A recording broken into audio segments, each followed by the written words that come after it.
Hai, Assalamualaikum. Okey, jom kita buat brownies bite untuk dihidang pada tetamu. Nak buat jualan pun boleh. Okey, mula-mula kita sediakan 80 gram margarin ataupun butter, 230 gram dark chocolate coin compound. Okey, nak pakai yang bar pun boleh. Okey, dah berbolkan.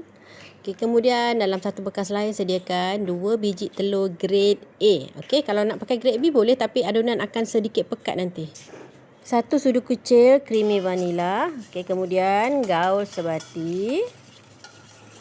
Tambahkan 120 gram gula icing. Gula icing ni wajib tapis kita kalau buat apa-apa pakai gula icing wajib tapis sebab risau dia akan berketul. Nanti orang akan makan dia boleh jadi berketul masa kita nak masukkan dia ke dalam adunan. Okey.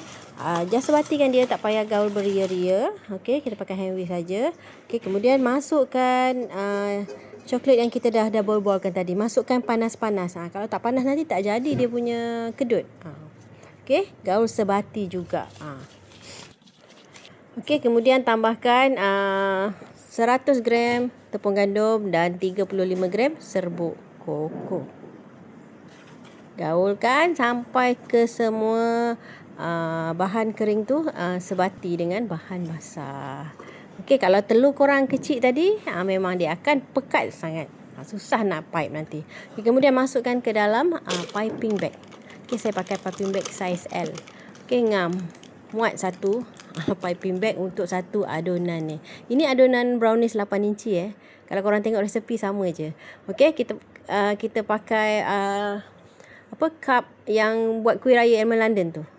Saiz tu je. Tak pakai tat mold tu pun tak apa. Saya letak untuk nampakkan dia lebih cantik lah, lebih kemas. Okey, pipekan agak-agak 3/4 cup tu. Okey, topping atas terpulang, tak letak pun tak apa. Ini saya letak sedikit lah coklat chip, apa benda mula-mula tadi tu, lupa saya namanya. Okey, kemudian saya letak almond slice. Nak bagi dia nampak lebih menarik, tertarik kau memang the bomb. Okey.